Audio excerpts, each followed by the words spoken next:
যাই হোক, তবে মুক্তিযুদ্ধ নিয়ে গল্প লেখাটা আমার হয়ে ওঠে।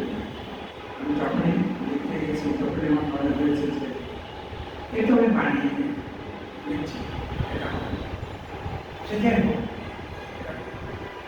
গল্পের কথায় আসে, আমাদের অনেকক্ষণ সময় কোথায় পেরিয়ে গেল।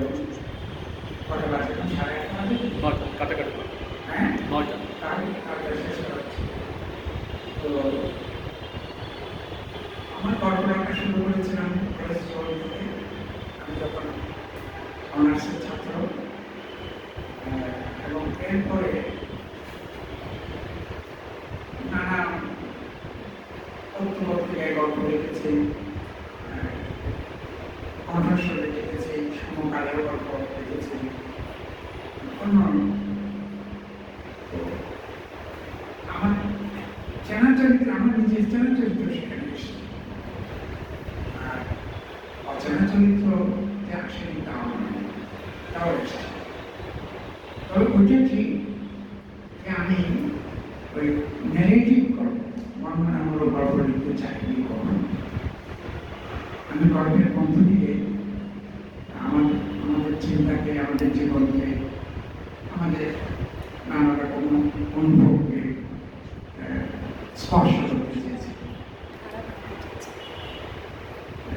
যে কারণে ওই আর মমতা যেটা বলেছেন, ঘৃণা গল্পের কথা বলেছেন, যেগুলি এটি আমি খুব যত্ন করে লিখেছি। এবং লক্ষ্য করবেন যে ভাষাটাও কিন্তু আলাদা ধরনের, একেবারে আলাদা ধরনের।